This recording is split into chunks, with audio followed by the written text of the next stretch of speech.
izala kun san matsayinsa matsayi ne da shi masu tarin yawa. Babban matsayin shine malami ne na da'awa, na biyu ambasadan izala ne, na uku shine ciyaman na working committee na Najeriya baki daya na kungiyar jama'atu izalatul bid'a wa iqamatus sunna. Saboda tarin waɗannan mukaman da suke kan malam sai bakina yake rawar in iya gabatar da malam a irin wannan wurin. To amma tunda umarni aka bani ƙarƙashin sakataren wannan kungiya malam Sa'idu yana na a zaune bani umarnin cewar in gabatar da malam, to ba zan yi ruwa a ƙasa a gwiwa ba, insha Allah zan gabatar da malam a Sheikh Abubakar Gero Argungu, ambasadan izala, ciyaman na working committee na ƙasa. Tare da shi akwai alaramma Fadalullah Musa Makera, wanda insha Allahu alaramma zai zo ya kwarara mana alƙur'ani mu ji. Ga ciyaman a zaune, ga hakimai a zaune, ga sifika na ƙananan hukumomi a zaune, ga malamai, ga shugabannin izalar. Sai mu saurara mu ji abin da irin saƙunan da malai zo mana da su. Allah ya saka da alkhairi. Alaramma bismillah.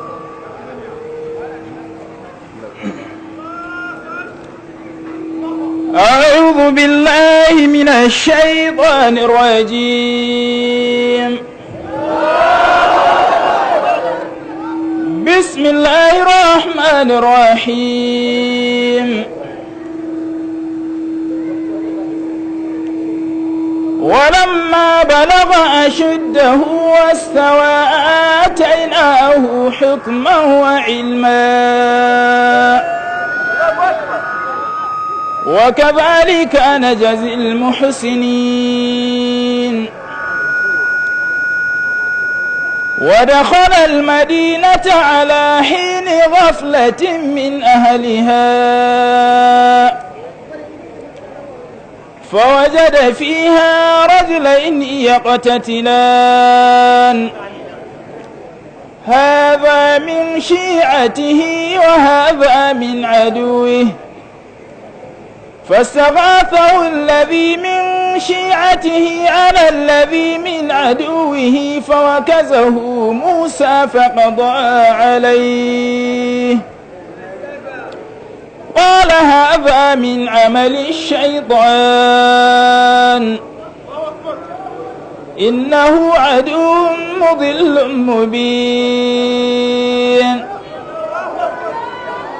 قال رب إني ظلمت نفسي فاغفر لي فغفر له إنه هو الغفور الرحيم قال رب بما أنعمت علي فلن أكون ظهيرا للمجرمين صدق الله العظيم. الله أكبر الله أكبر الله أكبر. أعوذ بالله من الشيطان الرجيم. بسم الله الرحمن الرحيم. إن الحمد لله نحمده ونستعينه ونستغفره ونستهديه ونعوذ بالله من شرور أنفسنا وسيئات أعمالنا. من يهده الله فهو المهتدي ومن يضلل فلن تجد له وليا مرشدا. أشهد أن لا إله إلا الله وحده لا شريك له وأشهد أن محمدا عبده ورسوله. اللهم فصل وسلم وبارك على هذا النبي الكريم. bayan haka ‘yan uwa musulmin ɗan zo mago sai gudu ɗan zo mo sai gudu a nan Suletan Karkar local government Jigawa State, Nigeria. ‘Yan uwa musulmi shugabanni da mabiya, mai girma Honorable Chairman a Suletan Karkar Local Government da mai girma Speaker, ‘yan majalisar wannan Local Government, mai girma hakimin wannan gari ko sarki za a ce hakimin ɗan zomo Alhaji Misbahu Umar, shugaban kungiya na Jigawa State Alhaji Abubakar Jibrin, sakatare na ƙungiya na Jigawa State, daraktan agaji babban malam Amini Masoyi a Sheikh Ibrahim Al-Hausawi wanda ya fito daga Accra a Tibobo, Ghana, manyan malamanmu da shugabanni da suka zo daga wurare daban-daban. Akwai Gumal da sauran garuruwa, akwai bayin Allah da suka zo wurare da yawa daga kuma Haɗeja wuri daban-daban. Kai gaba ɗaya 'yan agajinmu, 'yan Sunna TV, a Ansar da kuma Sautul Sunna ko Sautul Hikima, muna yi muku gaisuwar Islamu. Assalamu alaikum wa rahmatullahi wa barakatu. Yau ne 16 ga Shawwal, hijira shekara 1435, ya yi daidai da 11 ko 12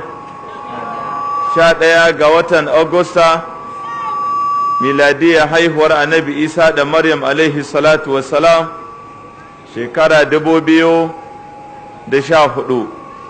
‘Yan uwa musulmi, a cikin yawon da muka yi a Najeriya, tare da wani na cewa shi yana ganin ba wani gari da ba mu shiga ba, ashe la tarihin kuskure ne. Yau gani cikin garin da yau ne rana na farko da na fara tsayuwa a wannan gari na ɗan zomo.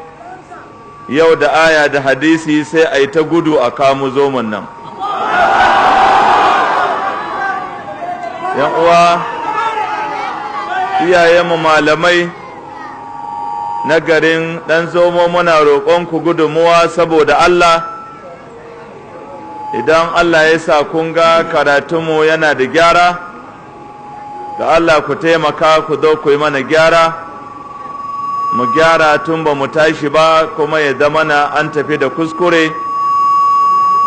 Kada ku bari sai mun tafi abinmu kuma ku dawo kuna cewa ai ya ce kaza ya ce kaza ya ce kaza. Wannan alaman munafunci ne. Ƙara ku zo ga wuta ga masara sai a gasa a tashi.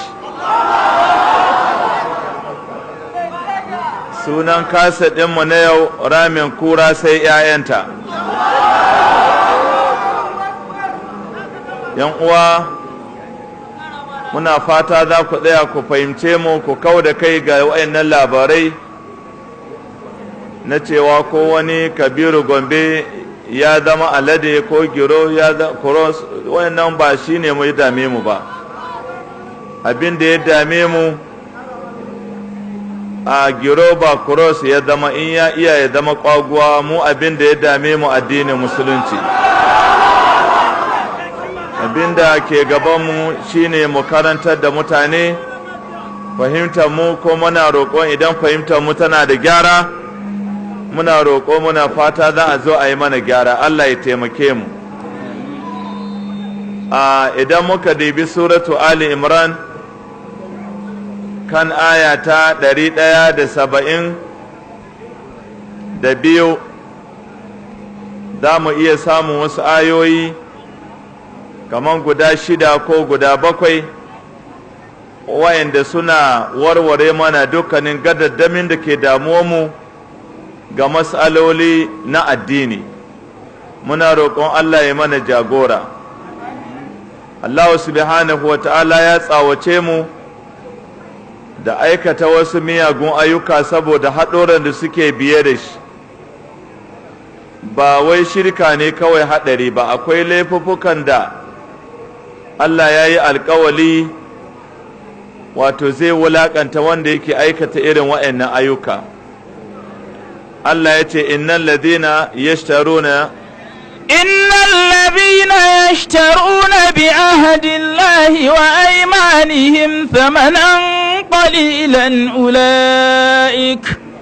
أولئك لا خلاق لهم في الآخرة ولا يكلمهم الله ولا ينظر إليهم يوم القيامة ولا يزكيهم ولهم عذاب أليم. جماعة الله يسرموا.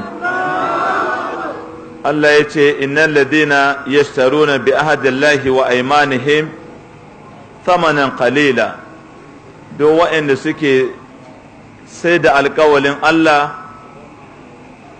da kuma amana ta subhanahu wa ta'ala. Alƙawalin Allah yana ɗaya daga cikin alƙawali na Allah, mutum ya ce la ilaha illallah. Idan mutum ya ce la ilaha illallah ya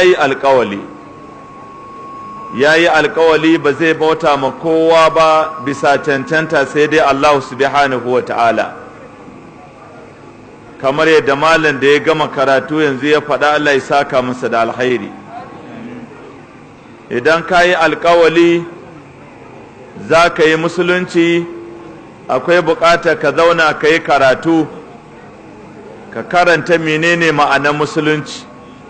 Da Allah ya sa jama'a sun yi karatu da ba mu shiga matsala ba. Idan inda muka faɗi gaskiya mutum ya karanta ya gani, idan kuma kure muka yi ya karanta sai ya zo ya gyara. Shi yasa a Sheikh Alhassan Said Jos, Allah ya saka masa da alhairi, wanda shi ɗan wannan local government ne, kuma garinsu baya da nisa da Gumal, da kuma nan inda muke gabatar da wannan wa'azi mahaifarsa kenan. Kuma yau Allah ya ɗaukaka darajar shi a cikin duniya gabaki ɗaya wurin ɗaga musulunci a ƙarƙashin sunna. Muna roƙon Allah ya masa albarka. Bayan ya gabatar da gaisuwa zuwa gare ku, ya yi mana wasiya da cewa mu yi ƙoƙari mu tunatar da ku yanda zamani ke tafiya. Akwai buƙatar ilimi guda biyu, ilimi na addini da kuma ilimi na zamani wanda ake ce ma boko, saboda ba da kariya wa kai ga irin rayuwar da take tafi a gaba, don gaba ɗaya duniya yanzu ta riga ta koma kaman ɗan wani abu mai kama da ƙwallon yara. Saboda haka idan kana da ilimin addini baka da ilimin zamani, kana iya haɗuwa da 'yan gada-gada su ci amananka. Don haka akwai buƙatar mutum ya yi ilimi. Yau ko hajji za ka je sai da ilimi, komi ya zama arbiya da boko. In ba a rubuta da arabic ba, za a rubuta da kalmar boko. Kuɗi haka ne, kwamfuta, wasiƙa, handset, shiga jirgin sama, kai nan gaba ma motocin da za a yi gabaki ɗayansu ta rubutu za a yi su. Mafi yawa yanzu motocin zamani kwamfuta ne, computerized ne. Yanzu ma an ƙirƙiro wasu motoci wayanda idan mutum ya shige su tsawon kilomita 5 ko 4 a gaban shi suna ɗauko mai hoton in akwai wrong parking ko accident ko gungume ko wasu abu duka tana iya gwadi. Ba ka iya gane wannan sai akwai ilimi.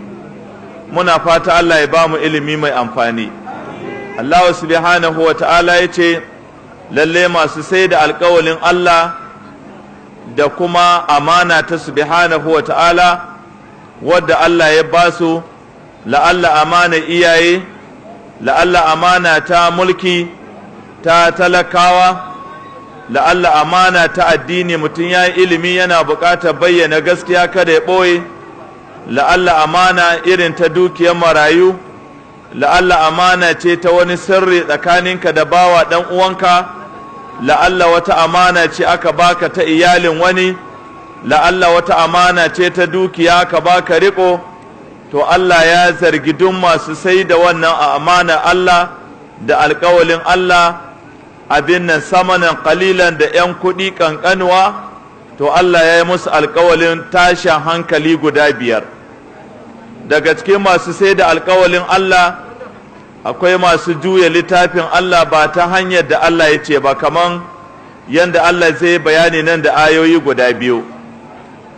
‘Yan uwa musulmi, wannan ƙungiya ta jama'atu izalatul bid'a wa iqamatus sunna ƙungiya ce wadda take ɗauko iliminta a littafan magabata. Wannan ƙungiya ba a sanya mutum domin addinin ba namu ba ne, kuma mu ba mu ɗauke ka cewa yanzu ne za ka shiga musulunci ba, sai dai muna so mu karantar da kai ababen da muke ganin ka fahimta waɗanda ba daidai ba, mu gaya maka abin da daidai kuma mu kawo maka dalilinmu daga littafin Allah da kuma sunnan manzon Allah sallallahu alaihi wa ala alihi wa sallam. Kafin manzon Allah ya bar duniya alaihi salatu wa salam, ya yi mana kashedi akan gurbatan addini da ke zuwa da kuma gurbatan al'umma masu addini. Annabi yake cewa fa innahu man ya'ish minkum fa sayara ikhtilafan kasira wa alaikum bi sunnati wa sunnati al-khulafa'ir rashidin. Kuma yace iyyakum bi muhadasatil umur li'anna kulla muhdathatin bid'a wa kulla bid'atin dalala wa dalalatu marji'uha ila an-nar. Wannan malamai ku dubi wannan hadisi a cikin Muslim, kuma akwai inda ya ruwaito Buhari da Muslim, duka kuna iya tsintar wannan hadisi. Idan wannan hadisi mun yi kuskuren fahimtar sa, ku hau akan mimbari ku yi mana gyara ko ku rubuto a kawo da gaggawa.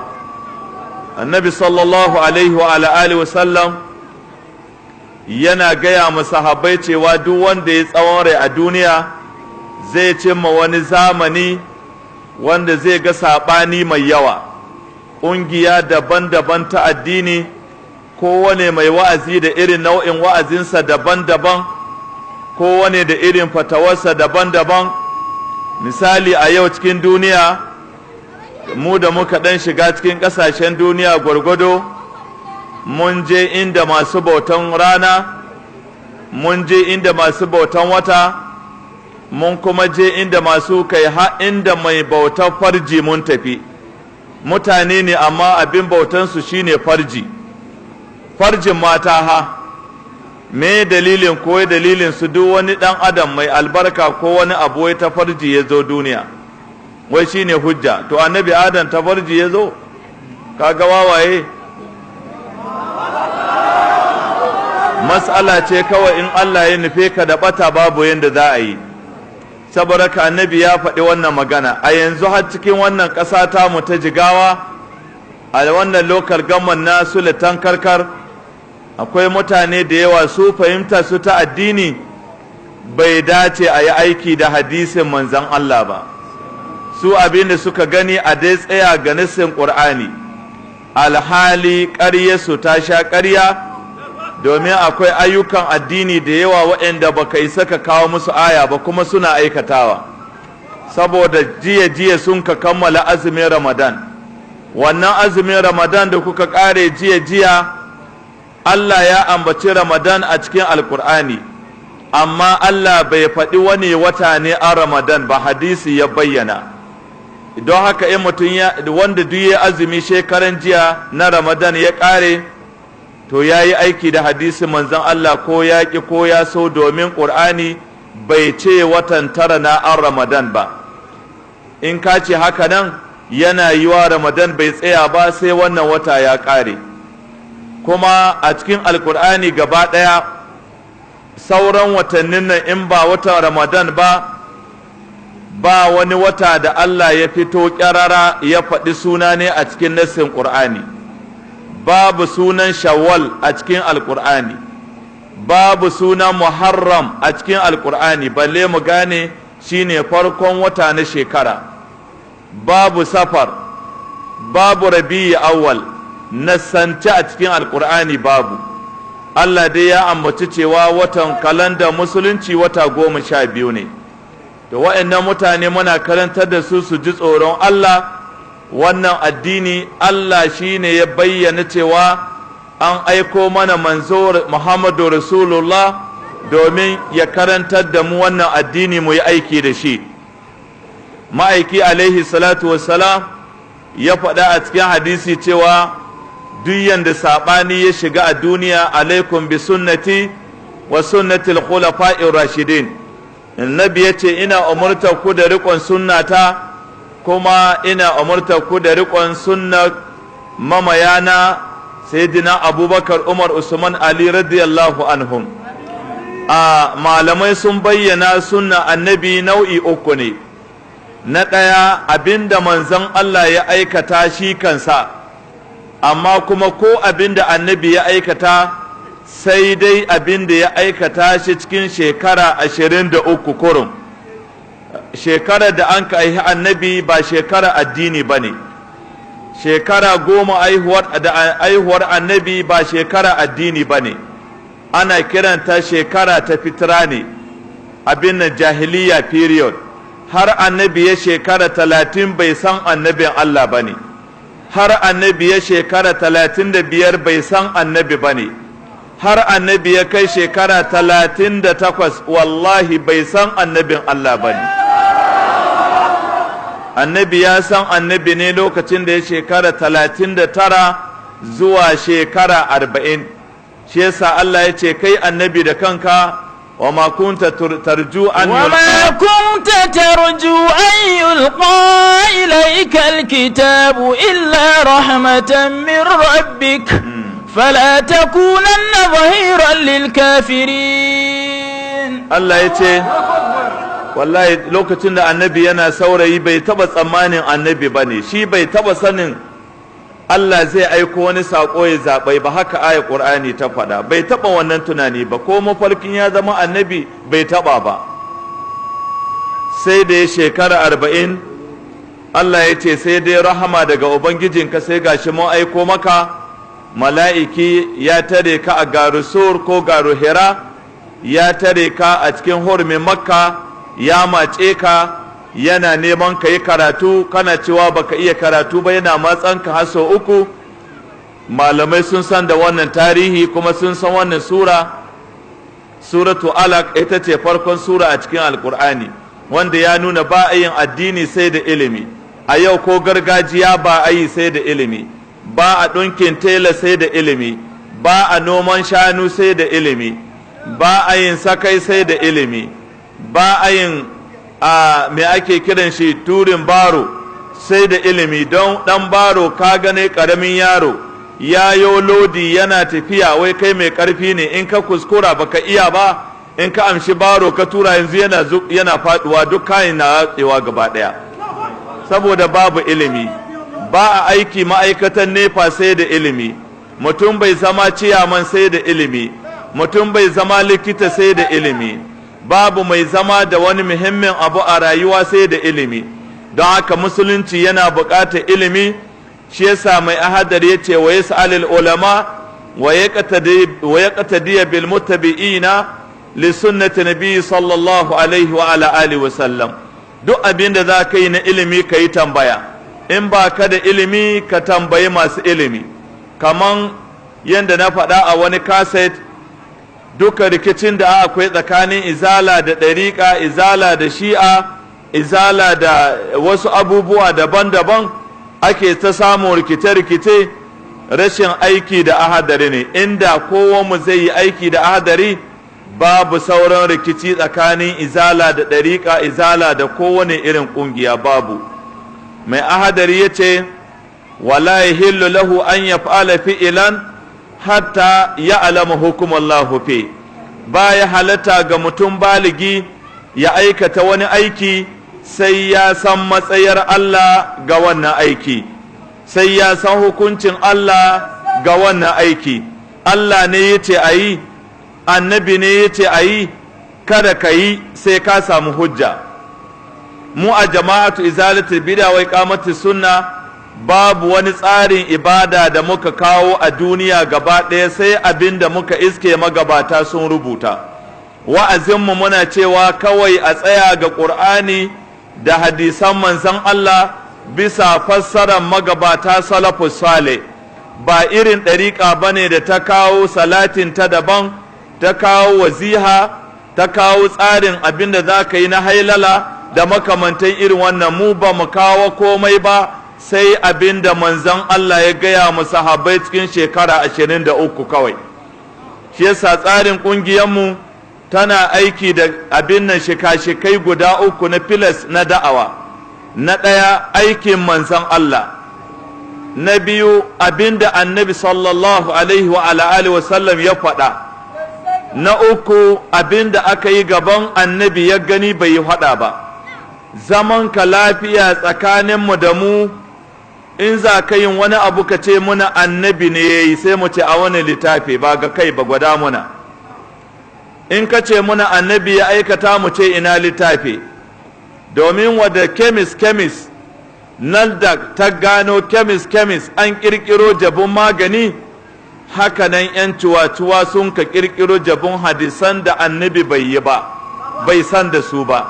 Hakanan 'yan cuwa-cuwa suka ƙirƙiro fassarar alƙur'anin da annabi bai san irin wannan fassara ba ga baki ɗaya. Hakanan 'yan cuwa-cuwa suka ƙirƙiro falala da wuridi da wasu salatota waɗanda annabi ya bar duniya bai san da su ba. Ma'aiki alaihi salatu wassalam kafin ya bar duniya sai da ya faɗi wata magana alaihi salatu wassalam, ya ce ma taraktu shay'an yuqarribukum ila aljanna wa yubaidukum anin nar illa qad amartukum bi, wa ma taraktu shay'an yuqarribukum ila aljanna wa yubaidukum anin nar illa qad nahaytukum an. hal ballagtu Allahumma shahad, Allahumma shahad, Allahumma shahad. A lokacin manzon Allah zai bar duniya ya tara sahabbai gaba ɗaya. Wani mai ruwa ya ce ranar tsayin Arafa, wani malami ya ce a'a, ya faɗi wannan yana cikin rashin lafiya a lokacin da ya ba da sallah, yana zaune a Madina, ya rage 'yan awoyi ya bar duniya. Yana ce masahabbai ku saurara, ban bar wata matsala addini ba, komi karancinta komi girmanta, wadda ke iya sa ku aljanna da aikata ta, sai da na umarce ku da aikatawa. Haka ne ko ba haka ba? Sahabai suka ce haka ne ya manzan Allah. Annabi ya ce duk wata matsala ta addini wadda ko wani aiki wanda zai shigar da ku a wuta, ya nisanta ku abin nan a cikin ya hana ku shiga aljanna, ya nisanta ku ga aljanna, sai da na hane ku ni ce kada ku yi. Annabi ya ce, ya sahabbai ina tambaya ku, gaskiya ne na cika tsarin addini na karantar ko ban karantar ba, na rage ko akwai saura, na cika ko ban cika ba. Sahabbai suka bashi amsa gaba ɗaya, ya manzan Allah ka iyar da saƙo, ya manzan Allah baka ɓoye saƙon Allah ba. Allah ma da kai ne ya bashi shaida cewa annabi wa ma huwa alal ghaibi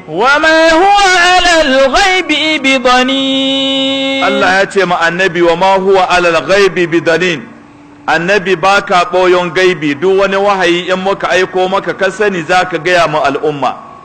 Saboda haka annabi ya iya da saƙo. Suna bashi amsa, ya juya ya kamli ƙibla, ya ce ya Allah ka shaida. Yana ce ma Allah bayan ya ce ma sahabbai na iyar, sun ba shi amsa, sai ya juya ya kalli ƙibla, ya ɗaga hannun shi sama, yana Allah ka shaida, Allah ka shaida, Allah ka shaida. Saboda haka rikici tsakaninmu da kowane mai addini, in ka aikata wani abu muna tambaye ka, cikin shekarar nan 23 da annabi ya yi annabci, yana ɗan shekara 40 ya zama annabi, yana shekara 63 Allah ya karɓi rayuwa ta. Kafin aihuwa ta ba lokacin ibada ba ne, don babu saƙo, babu azahar, babu la'asar, babu magariba, babu isha'i, babu azumi, babu haji, babu zaka, babu umara, babu addini ga baki ɗaya, babu ƙur'ani, babu fatiha, babu ƙur'ani, babu komai. A cikin waɗannan shekara na 39 aya ko guda bata zo mai ba. Yana shekara 40 Allah ya fara aiko mai aya. Yana zaune Makka ya samu saƙon sura 13 makiyya kenan. Ya dawo Madina ya samu saƙon sura 10 madaniya kenan. In ka gama na Makka da Madina an samu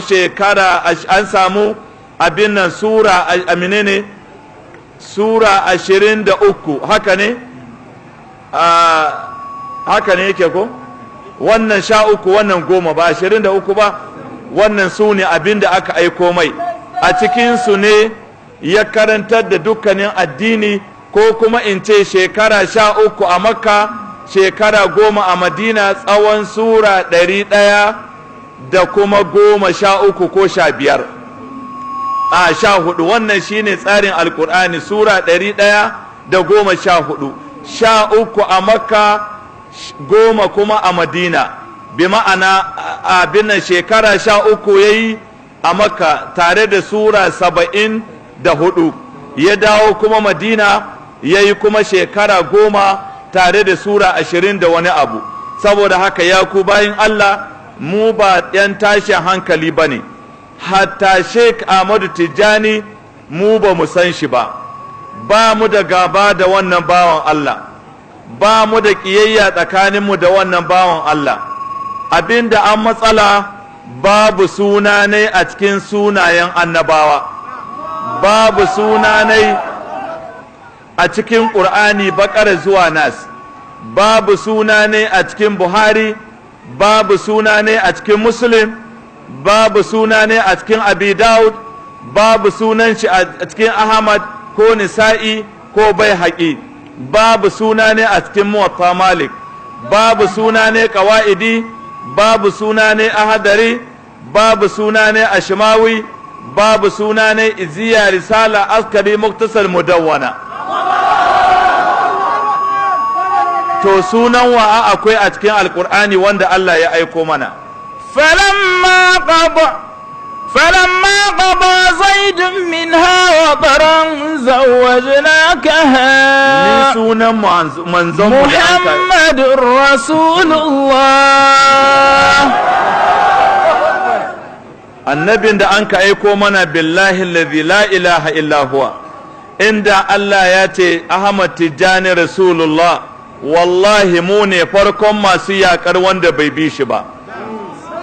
Inda Allah ya ce Ahmad Tijjani Nabi Allah, da sai mu ce duk wanda ya shiga musulunci bai ce Ahmad Tijjani ashhadu anna ahmad tijani nabiyallah rasulullah bai shiga musulunci ba. Amma wanda Allah ya gaya mana suna ne shine Muhammadu Rasulullah. Wannan shine matsala kawai, ba mu da wani rikici tsakaninmu da 'yan tijaniya wadda ta wuce haka, tare da magana da Allah ya cikin suratul ma'ida wadda Allah ya ce tun annabi na dare a hajjin ban kwana al-yawma akmaltu lakum dinakum wa atmamtu alaykum ni'mati wa raditu lakum al-islam dinan. Saukar wannan aya Allah ya ce ya kammala addini, ya cika addini, musulunci ya kammala. Bayan Allah, ko kwalbar ruwa ka ɗauko tiritop ko coca-cola ko pepsi ko duron ko kohi ko buta ka cika da ruwa, bayan ya cika ka ƙara zuba wani abu yana tsayawa sai dai ya zube ƙasa. Wallahi ba mu da wata matsala face ba mu ga abin a rubuce ba, amma muna roƙo ku ya ku malaman ɗan zomo don Allah in ku kun gani rubuce don Allah ku kawo ku gwada mana, in Allah ya da gobe za ku ji kaset ɗinmu za mu iya da saƙo mu yi bayani. Mu wanda mun ka gani cikin ƙur'ani an manzonmu shine Muhammadu Rasulullah. Kuma muna kira gare ku akan ku yi ƙoƙari mu haɗa kai da ku mu yi aiki da umarnin annabi sallallahu alaihi wa alihi wa sallam. Alƙur'ani yake cewa duk wanda ya sai da alƙawalin Allah da amanar Allah abin nan da 'yan kuɗi kankane ma'ana don ya mallaki wani abu, alƙur'ani ya ce ula'ika la khalaqa lahum fil akhirati, wa'annan ba su da rabo a ranar alƙiyama. Na ɗaya kenan. Na biyu, wala yukallimuhumullahu, Allah ba zai musu magana ta tausayi ba ranar alƙiyama ko rahama. Na uku, wala yanzuru ilaihim, Allah ba zai wala yuzakihim, wala yanzuru ilaihim, Allah bai kallon su kallon rahama. Yawmal qiyamati, ranar alƙiyama, wala yuzakihim, ba zai tsalkake su ba zai yahe musu zunubai ba. Walahum azabun alimun, suna da azaba mai raɗaɗi. Saboda haka ya ku bayin Allah, hatta wa'azin da muka yi kuna cewa mun kawo matsala irin abun da ya shafi taron maulidi, muna roƙon malaman ɗan zomo don Allah a duba littafan Shehu Usman bin Fodio, a duba cikin Nurul Albab, a duba cikin kitabu Ihya'i Sunna wa Ihmadul Bid'a, a duba cikin bayanin bid'i shaytaniyya. Wallahi Shehu Usman bin Fodio ne ya ce bid'a ce aka kirkiro taron maulidi. Wallahi maganan nan ba wurin mu muka fara ta ba. Abu na biyu, fida'u, addu'a 3, addu'a 40, addu'a shekara, ba mu muka kirkiro cewa bid'a bane. Malaman ɗan zomo kuwa girman Allah ku buɗe littafan Shehu ɗan Hodiyo a Nurul Albab da Ihya'i Sunna, za ku ga inda Shehu ɗan Hodiyo ya ce taron fidda'u bid'a ne. Musulmi kowa ya koma gida a masallaci wurin wa'azi ya yi mamaci addu'a, ka roƙi Allah ya gafarta ma musulmai maza da mata, wannan sunna ne. Amma sai ka yi taro an tara maka abincin marayu ka ci ka ƙoshi wai ka yi addu'a, salati 10 idza ja'a so 700, bismillah so 600. Wayannan abubuwa duka damfara ce ta malamai. Shi yasa in talaka ya rasu babu kowa kofar gida ne, amma in babban mutum ya rasu wurin kabari ne ma za a yi ta zama, wani ma ko bai tashi magana sai ce zuba ƙasa nan gyara wagga, wai don ɗanai wanda zai gadon dukiya ta ya ga malam ya yi ƙoƙari. Hakanan taron addu'a suna da kuke zage mu mun ce ba addu'a ba kaza, muna roƙonku don Allah ku karanta bayanin bid'i shaytaniyya. Shehu Usman bin Fodio yace wa min zalika jam'un nas alal aqiqa wa hiya bid'atul makruha. Yana cikin abin da Hausa suka kirkiro na bid'a, yace tara mutane domin lalura aihuwa, taron addu'a suna yace bid'a ce makruhiya. Wannan gurfani ma da muka magana kuna cewa mun kawo sabon addini, mun hana da'a ga iyaye, mun hana mata su gurhana ma maza, mun hana da'a a gurhana ma liman da malam da uba. Kowa girman Allah ku karanta littafan Shehu, magana mu ce ko ta Shehu Usman. A diba cikin Nurul Albab, a duba cikin Ihya'i Sunna wa Ihmadul Bid'a. Shehu Usman yace mutlaqan ihna ra'as inda tahiyya wa hiya bid'atul makruha. Shehu Usman yace sun kuyar da kai kadan baba ina kwana a wurin gaisuwa. Shehu Usman bin Fodiyo yace bid'a ce makruhiya. Yace kuma in ta kai ga ruku'i ta wuce ga sujada, Shehu Usman yace ta zama kafirci ga baki daya. Ya ku bayin Allah, muna roƙonku don Allah ku kawo mana gyara. Kuma wannan salatul fati da muka ce ba ta da kyau, dalilin mu saboda ba ita ce salatin da annabi ya bar duniya ana yi ba. An fara karanta salatul fatihi ne a lokacin rayuwar Muhammadul Bakari. Rayuwar Muhammadul Bakari yanzu a duniya ba ta kai shekara 400 ba. Rayuwar Shehu Ahmadu Tijjani a duniya ba ta kai shekara 400 ba. Rayuwar Shehu Usman bin Fodiyo a duniya ba ta kai shekara 400 ba. A salatin manzon Allah kuma ya ƙare sauka, an gama karanta shi, an bayyana shi kafin aihuwar Sheikh Ahmadu Tijjani da shekara 1150 da shekara 7 da kwana 3 da awa 13. Sai da ƙur'ani annabi ya shiga cikin kabari, wallahi billahi annabi bai san Tijjani ba, wallahi annabi bai san Tijjani ba.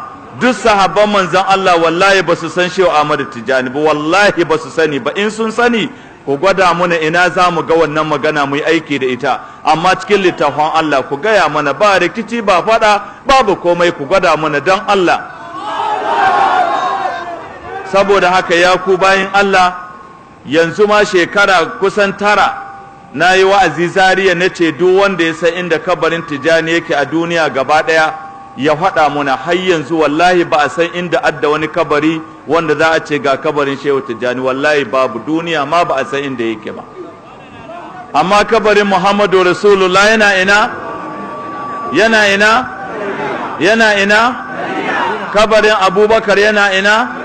Kabarin Umar fa, Usman, Ali, Abu Huraira, Aisha. Saboda haka wa'annan duk an san inda suke, duk annabawan nan hadisi ya haɗe inda suke.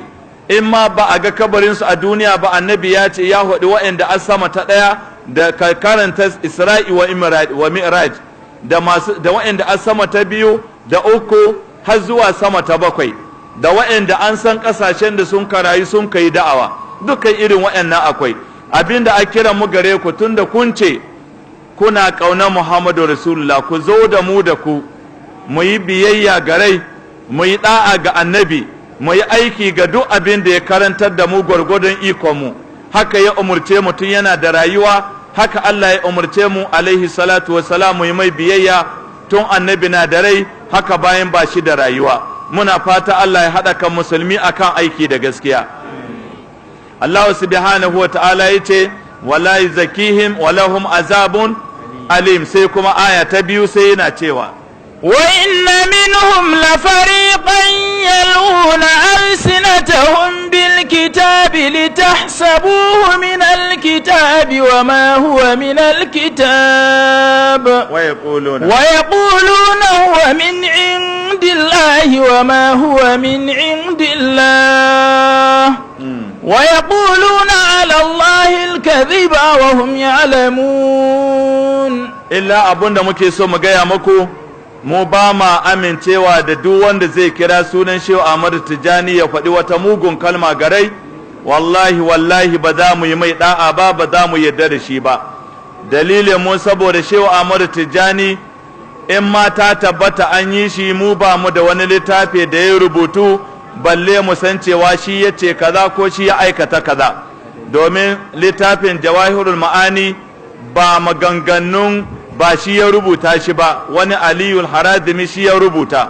Don haka muna wa Tijjani fahimta mai kyau, amma muna gaya ma jama'a ba a bashi siffa Allah, ba a bashi siffa manzanci, shi ba Allah bane, ba annabi bane, bawan Allah ne. Yan uwa musulmi, a bisa ga yanayi da lokaci mun ga ya kamata mu takaita a nan. Ku yi haƙuri sai wata rana in Allah ya sake haɗa mu, saboda lura da yanayin da ke gabas. Assalamu alaikum wa rahmatullahi wa barakatuh. wa alaikum salam wa rahmatullahi wa barakatuhu. Don Allah a dan saurara don Allah kaɗan minti biyu. من الشيطان الرجيم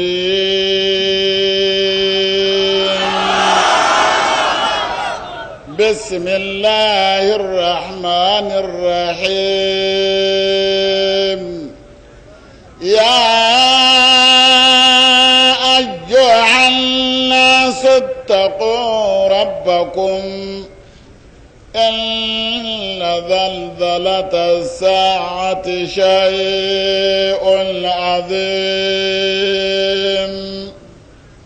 يوم ترونها تذهل كل مرضعة عما أرضعت وتضع كل ذات حمل حملها وترى الناس سكارى وما هم بسكارى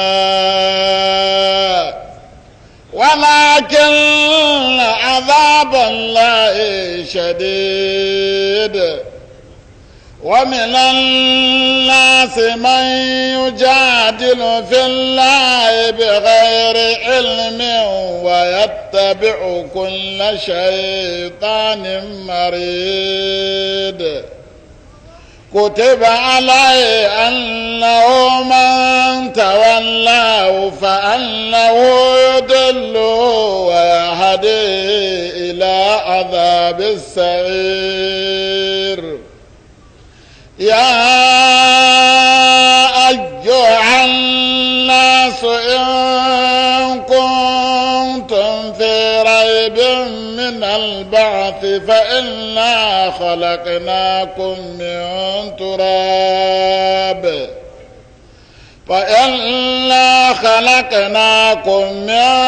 تراب ثم من نطفة ثم من علقة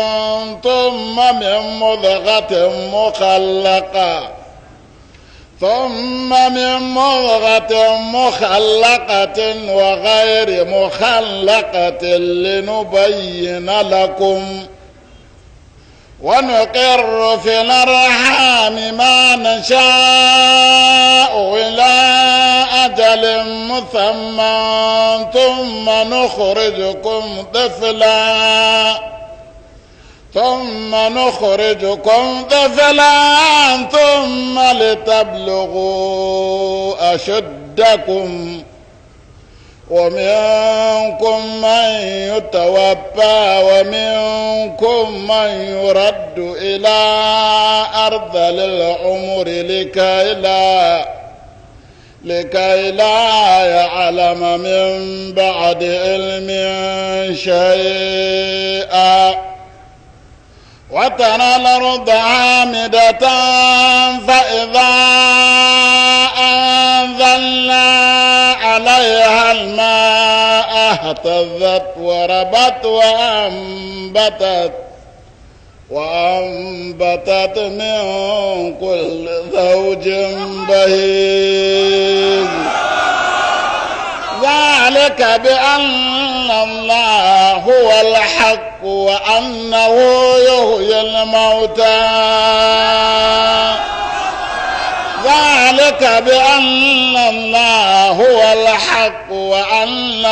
يحيي الموتى وأنه على كل شيء قدير وأن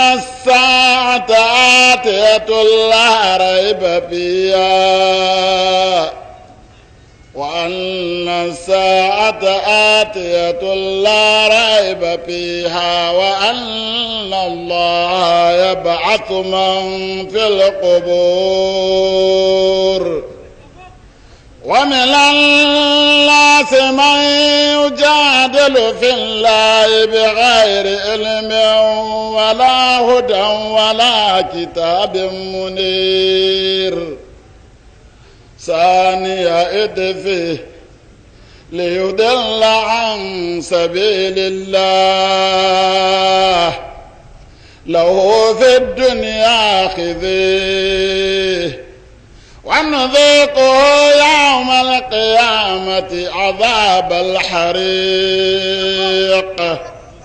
ذلك بما قدمت يداك وأن الله ليس بظلام للعبيد ومن الناس من يعبد الله على حرف فإن أصابه خير اطمأن به وإن أصابته فتنة انقلب على وجهه خسر الدنيا والآخرة ذلك هو الخسران المبين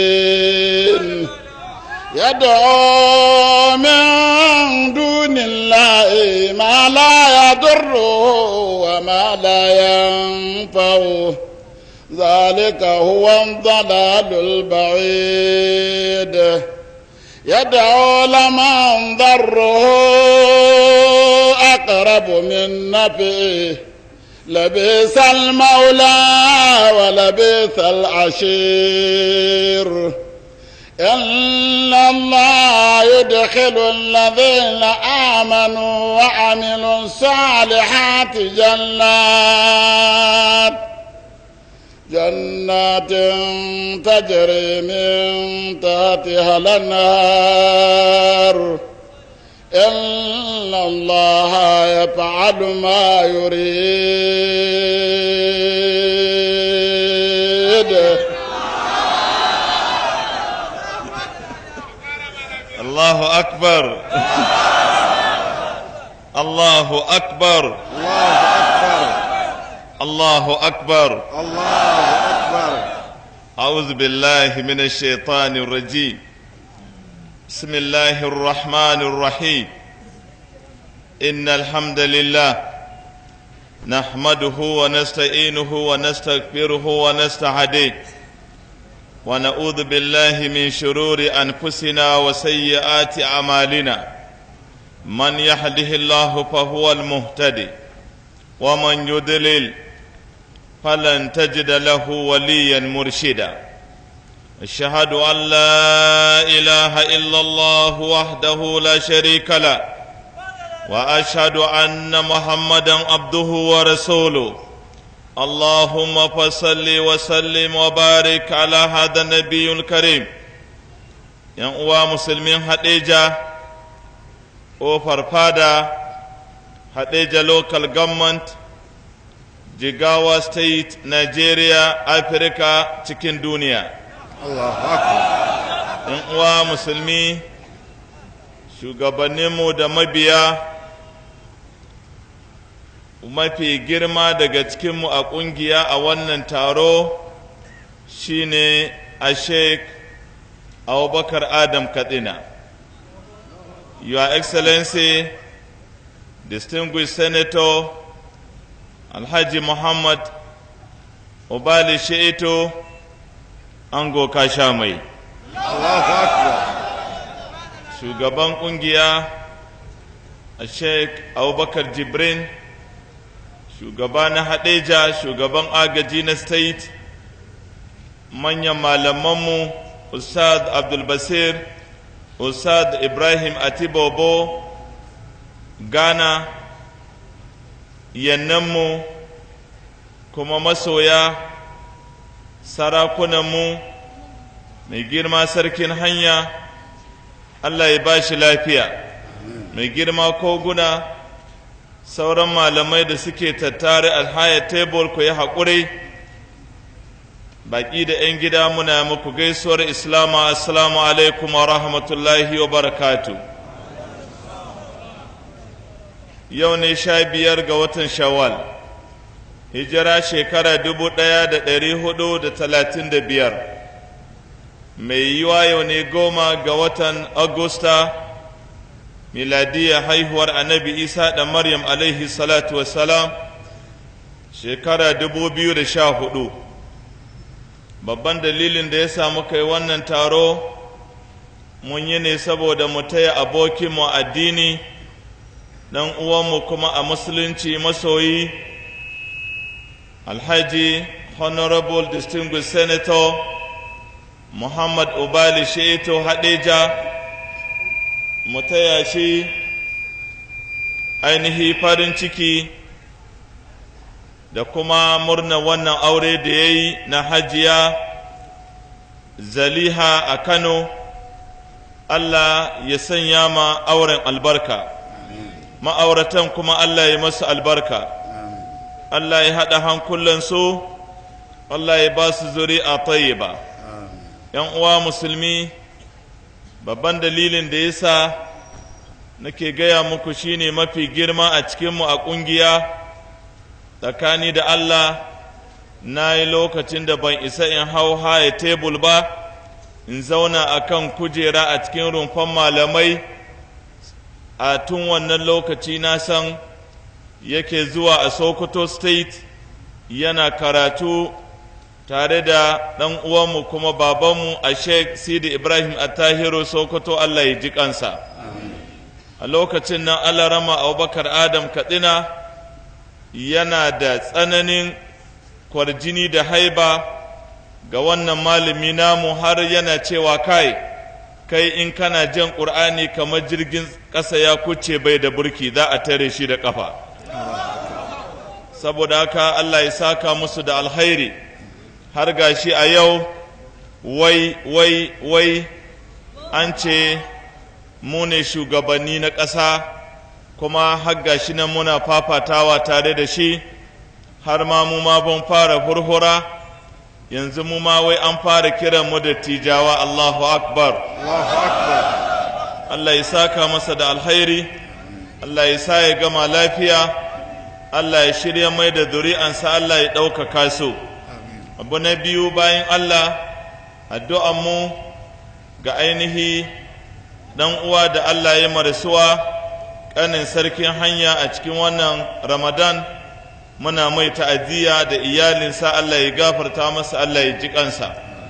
Tsakani da Allah, karatun da aka yi ya gamsar da mu, Allah dai ya ba mu iko mu yi aiki, tun daga Ustaz Ibrahim Gana har zuwa Ustaz Abdul Basir, duka da alaramominsu muna musu addu'a, Allah ya saka musu da alkhairi.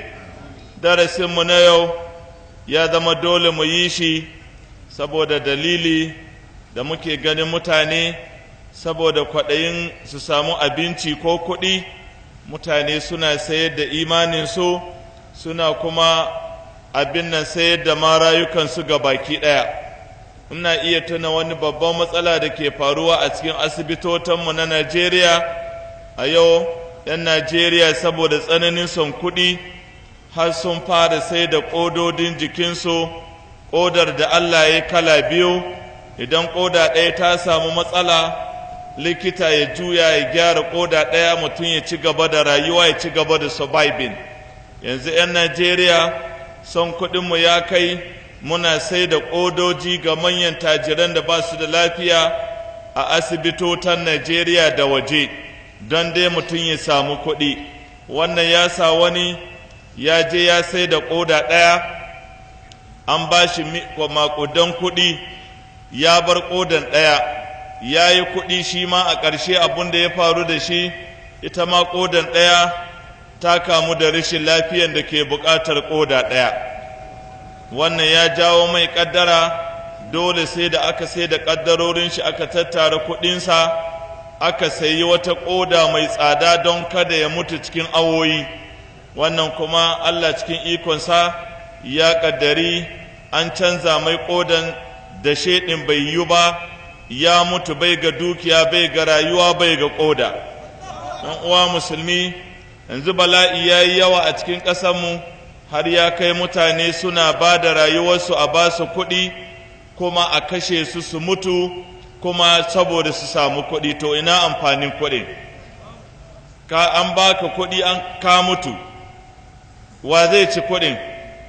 Kenan yanzu ka ga magada, in akwai su ma magadan sai Allah ya ga dama da su rayuwa. Yanzu ƙasanmu, inna lillahi wa inna ilaihi raji'un, mutane sun wayi gari, idan lokacin siyasa ya yi an ne zai tsaya takara, musulmi mai kalmar shahada zai tsaya takara. A lokaci ɗaya sai haga mutanenmu na Najeriya suna sanya ganyayyaki a kansu da bayan jikinsu, wai su ma fosel ne, kamar yadda ake aje mota a ce a sa mata ganye fosel, wai shi ma fosel ne. Ba ruwa ne da zaɓen musulmi, sai dai mai iya bashi kuɗi, wannan shine zai iya kaɗa mu ƙuri'a. La haula wala quwwata illa billah.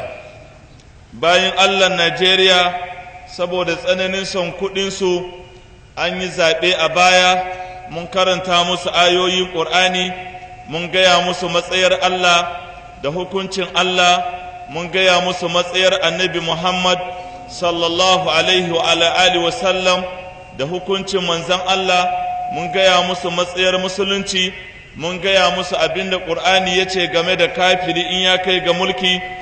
Ga matsala a wani kaset da muka yi mai suna ido kifi ido bado, mun ba su labarin abinda zai faru ga mulkin kafiri, mun kuma nuna musu su yi ƙoƙari, amma bayan Allah nan suka ƙeƙashe ƙasa, suka ƙiya. Yau ya sabbaba muna babu tsaro a cikin ƙasanmu, masu mulkin ƙasanmu kuma sun ƙi su ɗauki matakin da za su iya magance wannan rigima. Yanzu abin da lissafi ya nuna a ƙasar Maiduguri kawai Borno State an kashe musulmi bayan Allah sama da 100,000. Inna lillahi wa inna ilaihi raji'un. Kuma wannan plan ana nan ana ta daddasa makam abin nan bama-bamai a Kano. Allah na tona asiri domin nan ne headquarter mu ta yawa a arewa. Ana ƙoƙari a tarwatsa.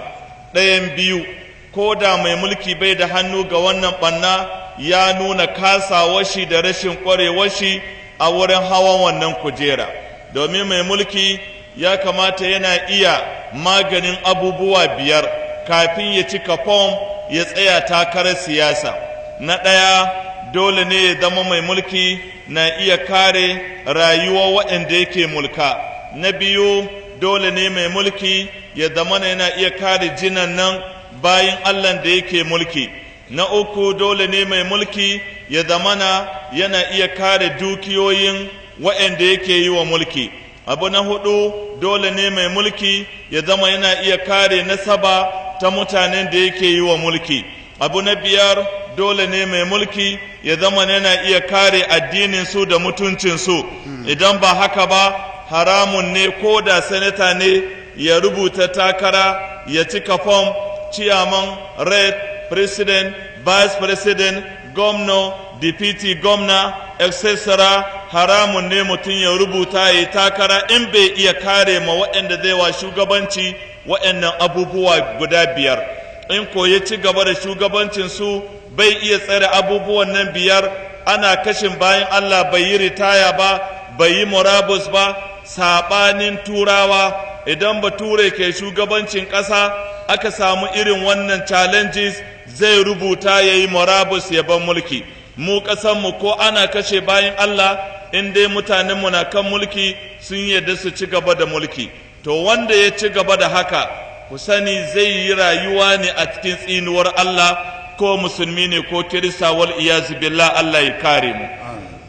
‘Yan uwa musulmi, yanzu an samu matsala, har ma ana ta tunanin a local government wane ne za a ba amana, a state government wane ne za a ba amana, a federal government wane ne za a ba amana. Yau subhanallah, masallatayyan mu ma sai an yi tunanin wa za a ba kuɗin masallaci a jiya. Yau a ƙungiyanmu sai an yi tunanin wane ne za a ba kuɗin ƙungiya a jiya, wanda ba zai iya cinye su ba. La haula wala quwwata illa billah. Yau a ƙasanmu wasu na aje ƙur'ani su haukan sabakar zuwa nas su yi wanka a saman ƙur'ani saboda su samu kuɗi. Yau a ƙasanmu mutane suna cin naman mutane don su samu kuɗi. Yau a ƙasanmu kaburburanmu makabartunanmu dole sai an sa masu gadi, 'yan banga da bindigogi, saboda mutane matsafan musulmi, matsafan kiristoci, masu tone gawawwaki bayin Allah, wasu su yi zina da gawa, su batta cikin janaba, su turbuɗe ta, wasu su ɗebe likafani su saida su bar ta tsirara don su samu kuɗi, wasu su yanka jikin gawa don a yi musu aiki don su samu kuɗi, wal iyazu billah. Yanzu matsala ta kai mutum ma na amincewa ya shigo cikin mota ya ɗora bama-bamai a jikin shi ya je ya kashe wasu musulmi bayan Allah saboda in yan escaping a bashi kuɗi ko don a ba zuri'ansa ko don a ba magadansa. Inna lillahi wa inna ilaihi raji'un. Yau 'yan siyasan mu ba su damu halal da haram don su samu kuɗi. Yau abin baƙin ciki, abin damuwa a cikin wannan rayuwa ta Najeriya da kuma Afirka mu gabaki ɗaya, yau an samu cewa mata suna aihuwa suna sai da ‘ya'yan da suke aihuwa don su samu kuɗi. La haula wala quwwata illa billah. Abin ya kai inda ya kai, Allah ya kiyaye. Saboda haka muka ga ya kamata mu yi takaitaccen darasi a yau, saboda akwai gajiya, an yi wa'azoza daban-daban don mu nuna ma mutane matsalar abinci da arziki, wannan abin tsarin Allah ne. Hadisi na farko yana nan ruwayar Buhari da Muslim, kuna iya duba arba'unan Nawawi. Ba abin da za ka samu ko ya same ka face an riga an tsara tun kana cikin mahaifiyarka. Annabi Muhammad as-Sadiqul Masduq alaihi salatu wassalam, fidahu abi wa ummi, yace kowane daga cikinmu yujma'u halquhu, ana tara halittarsa fi batni ummihi 40 yawman. A farkon hadisin kenan, ana tara halittanka a cikin mahaifiyar tsoho, abin nan mahaifar mahaifiyarka tsawon kwana 40 kana maniyi. Ubangiji cikin ikonsa da iyawarsa ya sha wahala, kuma cikin ikonsa da iyawarsa, ko da yake Allah ba zai wahala ba a wurin aiki da hidiman bayi, amma da ɗan adam ne zai sha wahala inda doktor ne a wurin wannan tsari. Kwana 40 kana maniyi, Allah bai ji ƙazanta ba, ka canza zuwa sarin jini, kwana 40 Allah na hankuri, Allah bai ga ƙazantarka ba.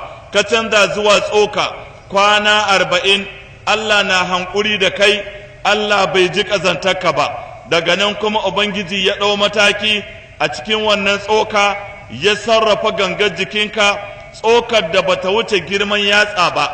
Ubangiji ya fi da kai, ya fi da hannuwa, ya fi da ƙafafu, ya fi da ƙasusuwa, ya fi da jiyoji, ya fi da small intestine, large intestine, pancreas, spleen, aorta, ores, ovaries. Sai gashi kawai an yi ka, aka ɗara muku mata, aka ɗara muku maza don ku ji jima'i da juna, ku sadu, ku ji daɗin rayuwa, ku samu ‘ya'ya, ku samu yadda za ku iya rayuwa. Allahu ahad, amanna bika rabbal alamin. Rabbil alamin, mun imani da kai, mun gode maka, muna kaɗaita ka. Ya Allah, na yi maka alƙawali, ba zan yi tarewa da kai ba a wurin bauta, zan bauta maka kai kaɗai ya Allah, ko da ko rayuwa na zai ƙare insha Allah. Allah subhanahu wa ta'ala ya gama tsarin halittarmu, sai ya turo mala'iki a cikin cikan nan iyayenmu. Iko irin na Allah subhanahu wa ta'ala, al'azizul muqtadir, gwamnatin da ba ta siyasa, balle a kada ita, gwamnatin Allah, gwamnatin sama, gwamnatin ƙasa, gwamnatin tsakanin sama da ƙasa, gwamnatin har abada, mai mulkin har abada, mai iko subhanallah, azizul muqtadir subhanahu wa ta'ala. Bayan ya zo ce aka umurce ka rubuta abubuwa guda 4. Na ɗaya, bi katbi rizqihi, ya rubuta arzikinsa da kansa, in ji Allah. Kana jaririnka, kana tayinka, baka isa ma zama abin kwarai ba, an busa maka rai, ga mala'iki ya zo. Ta ina ya zo, wallahu a'alam, Allah mun imani saboda maganin annabinka. Da wani biro, da wani alƙalami, wallahu a'alam. Allah jaririn nan yana tayinsa, mun yi imani da abin da manzanka ya faɗa. Subhanahu wa ta'ala, mun yadda da maganar annabinka. Rubuta arzikinka, ina za ka ci abinci, ina za ka sha abin sha, menene suturarka, menene abincinka, menene tsarin rayuwarka, faɗi mu rubuta. Kai ɗan kabu-kabu ne a caɓa, a rubuta. Kai direba ne, kai ɗan union ne, kai ɗan siyasa ne, kai manomi ne, kai sarki ne, kai dogari ne, ta nan za ka ci abinci, kai mai sai da gyaɗa ne, kai mai taula ne, kai mai shushaina, rubuta mu gani. A'a kai ɗan ƙwadago ne, rubuta. Ta yaya za ka ci abinci, rubuta. Sai da ka tsara aka rubuta aka yi komai bi katabi rizqihi, ta rubutawar nau'in arzikin shi baki ɗaya. Na biyu ajalihi, menene ajalinka, mi zai kashe ka, accident na mota, jirgi zai ƙone, ruwa zai cika, gobara za ta cika, bon zai ƙona ka ka mutu, wani zai harbe ka da bindiga, amruba ne, kuskure ne, hangin ɗinka za a yi, me zai faru, wallahu a'lam. Na ukun kuma na zai yabi Allah kafin mu ci gaba. Zalikum Allahu rabbukum la ilaha illahu Na'am. khaliqu kulli shay'in fa'budu. Jazakallahu khair, jazakallahu khair. وهو على كل شيء وكيل. نعم. لا تدركه الأبصار وهو يدرك الأبصار وهو اللطيف الخبير. الله أحد. ذلكم الله الله ربكم الله خالق كل شيء آمنا لا برب إله إلا هو. الله أكبر. فأنا توفكون. الله أحد. كذلك يوفك الذين كانوا بآيات الله يجحدون. الله أحد. الله أحد. ذلكم الله ربكم. نعم. فتبارك الله رب العالمين. Allah akbar. Ba fassara za mu yi ba, ya ce mu ba shi dama ya girmama Allah da girmama da Allah ya yi wa kansa, ya ba mu siffofin Allah shi na ya karanto. Menene fassara ayoyin? Ku nemi Malam Abdul Basir wa'azi na gaba ya fassara muku. ‘Yan uwa musulmi, abu na uku, subhanahu wa ta'ala ya ce, muna so kuma kai da kanka ka gaya mana in ka gama rayuwar duniya, ajalin da ka rubuta ya ci ka kan mutu, ina za mu aje ka, wuta ne ko aljanna, ka gaya mana. Dan adam ya duba ya ce me zan yi da aljanna? Allah, rubuta wuta. Wani ya duba ya ce ya Allah cikin rahamaka ka rubuta mini aljanna. Allah ya sa haka muka rubuta. Amin. An ƙare komai. Cikin wannan nassin littafi akwai hadisi dab da shi ma rawahul Buhari wa Muslim. Hadisin duka biyu sun inganta, babu kokonto akan wannan. Hadisin hadisin Umar bin Khattab radiyallahu an, shi ma ya gaya mana annabi sallallahu alaihi wa ala alihi wa sallam ya faɗa cewa kana iya faɗi tashi dab ba abin da ya rage illa ma yakuna bainahu wa bainahu illa dhira'un fayasbiqu alayhi alkitab fayamalu bi amali ahli an-nar fayadkhulaha wa bi aks. Saboda haka ɗaya ya rage zira'i tab ka mutu ka shiga aljanna, sai a iska littafi ya gabata ka rubuta kai wuta ka zaɓa, sai a sa ka yi wata mugunyar ka caɓan magana sai ka mutu kafiri, sai a tura ka wuta. La'alla kuma kai aljanna ka zaɓa, amma kana ayyuka ga kanan faɗi tashi wo kila aikin ƙwarai kila ba aikin ƙwarai ba, sai ya rage zira'i tab ayyukan 'yan wuta, sai ya rage zira'i tab ka shiga wuta, sai a same ka dama aljanna ka zaɓa, sai Allah ya baka iko ka yi kalma mai kyau, ka yi kalman shahada, ka yi imani, ka tuba, ka bar laifinka, kawai sai Allah ya ce ku kai shi a cikin aljanna, ya tuba na gafarta masa. Lokacin da annabi ya yi wannan hadisi, hawaye wannan hadisi na uku yana cikin Buhari, ana tonon kabari, ma'aiki alaihi salatu wassalam sai ce ba wani daga cikinku face Allah ya ƙare komai. In ɗan wuta ne an gama rubutu, in ɗan aljanna ne an gama rubutu. sai sahabbai suka tsaya cak suka daina tonon kabari suka ce ya manzan Allah ba za mu yi imani ba mu dogara ga Allah mu daina jihadi mu daina wahalan sallah mu daina wahalan yunwan azumi mu daina da'awa mu daina ayyukan gana addini ana tsangwama mu yi zaman mu dogara ga Allah in wuta ya zaba wuta in aljanna ya zaba aljanna mu bar ibada mu dogara ga Allah mu yi hankuri qala la nabi yace a kowanku ya tashi ya kama ayyuka in kai dan aljanna ne rubuce take kai dan aljanna ne aljanna ka zaba Allah zai sauƙaƙe maka ayyukan ‘yan aljanna, Allahumma ja'alna minhum. In ko kai ɗan wuta ne, wuta ka zaɓa, Allah zai hore maka ayyukan shiga wuta. Allah karka samu a cikin wannan ɓangare. Saboda haka za ka dogara ga Allah, ka yi ta aiki, ka yi ta addu'a, Rabbi sallim sallim. Shi yasa za mu fara, ina jin ayoyin da za mu bada, mai yiwa ba za su wuce 7 ba, 3 kila su shashi aure har ma idan lokaci ya bar mu in bai bari ba mun iya dai amfani da ko aya 7 ko aya 10 a cikin alkur'ani da za su karantar da kai tsarin arziki ka riƙe imaninka in don biɗar duniya ne ka riƙe musuluncinka in don biɗar kuɗi ne. Ku yi haƙuri, ni malamin firamare ne a da na yi titin sama da makaranta 17 a firamare, na yi zama headmaster na wajen makaranta 10. Saboda ka a cikin littattafanmu na firamare sai ni tsinto wani abu wanda ya yi kama da wannan darasi da za mu yi yanzu. Ku yi mai hankuri in ɗan yi kotin saboda mu 'yan firamare ne, kar ku ce mun yi laifi da 'yan firamare muke. Akwai wani mutumin Katsina muna kira na headmaster Malam Bombadiya, ko yana da rai ko bai da rai ban sani ba, tare da a Sheikh Abubakar Imam Zaria wani wanda ya rubuta magana jari, tare da Alhaji Ahmadu Ingawa shi ma mutumin Katsina State.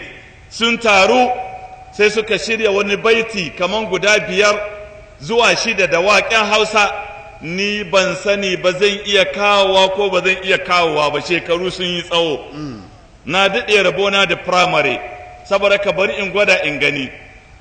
Ya ce mi, to bismillahi zan fara wa'azi, wurin masu bauta gane man kuɗi, mutum na gani za ya saba ma Allah ya ɗau zunubi don ya samu kuɗi.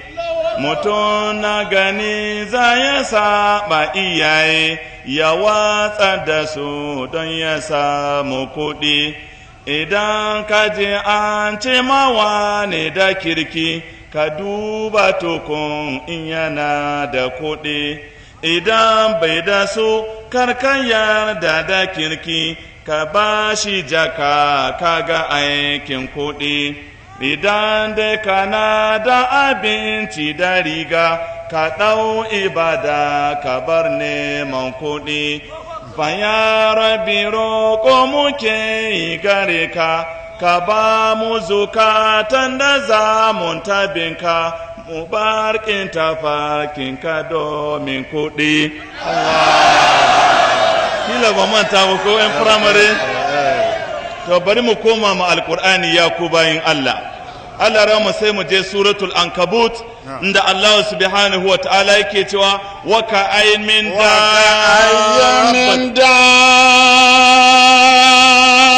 dabbatin la tahmilu rizqaha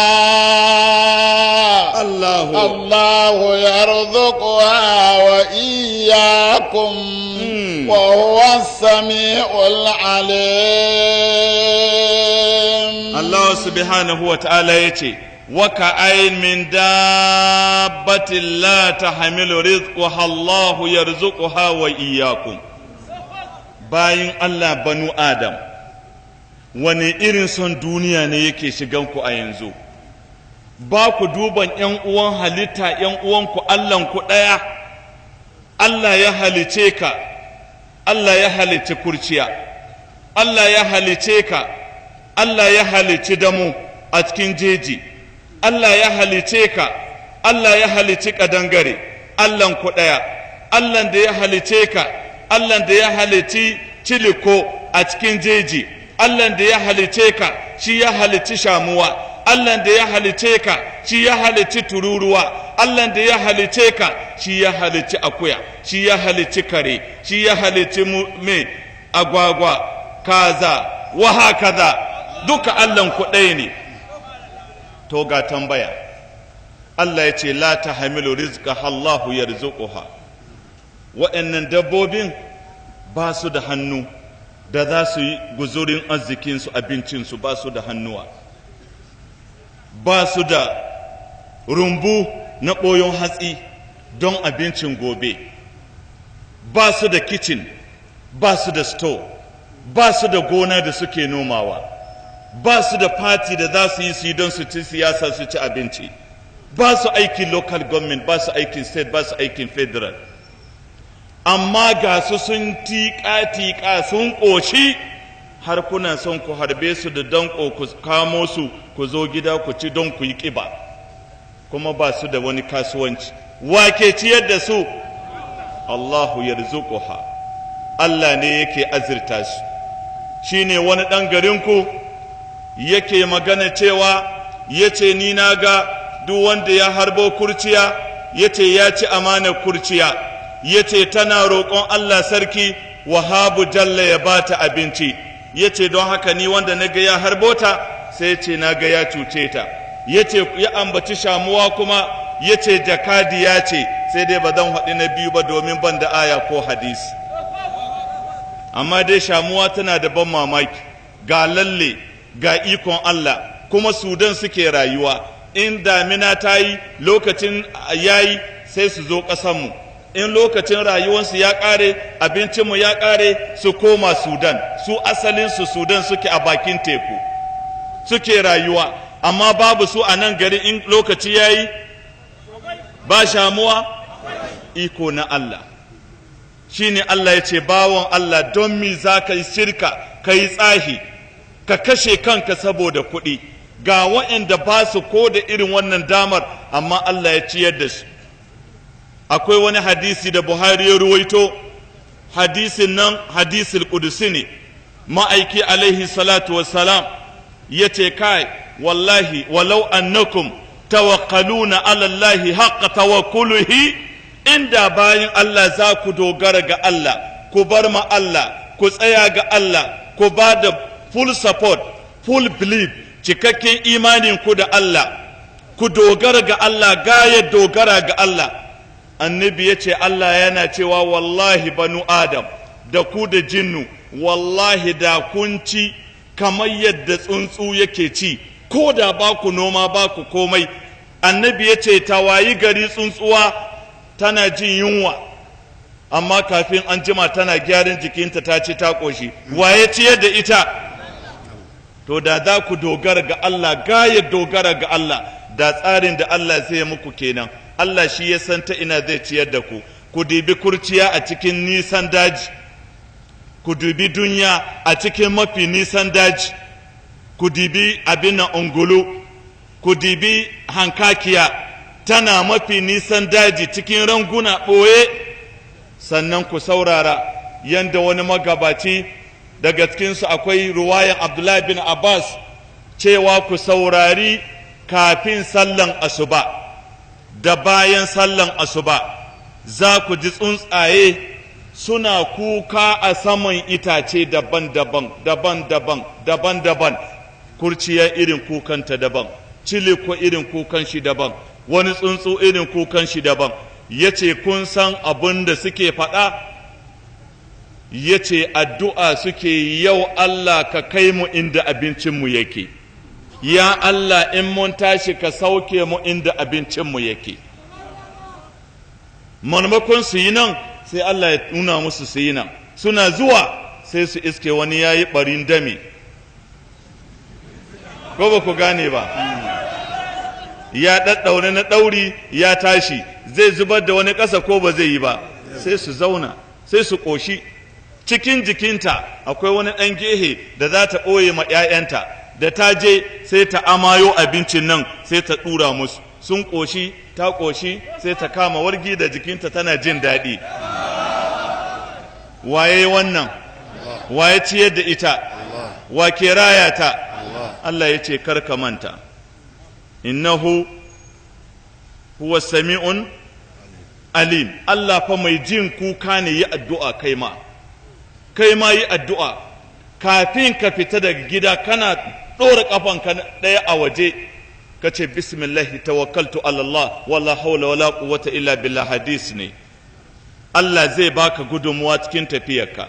Idan zaka dawo zaka shigo gida, ka yi ƙoƙari ka ce bismillah, ka karanta suratu ikhlas ƙafa ɗaya, ka shiga a cikin gida. Kana zuwa kan iyalinka ka ce da su, in ji annabi, assalamu alaikum wa rahmatullahi wa barakatu. Amarya ko uwar gida ɗayansu sai ta karɓa maka sallama. Annabi ya ce Allah zai sauko da albarka a cikin gidajen nan naku. Ba abin da an musiban mu a yau, littafin gana Allah abba mu riƙa ba. Da mun riƙa shi da yanzu mun zauna lafiya. Alaramma ka yi haƙuri, ko matan cikin suratu shura Allah ya faɗa cewa lahu maqalidu samawati wal ard, maqalidu samawati wal ard yabsutu ar-rizqa liman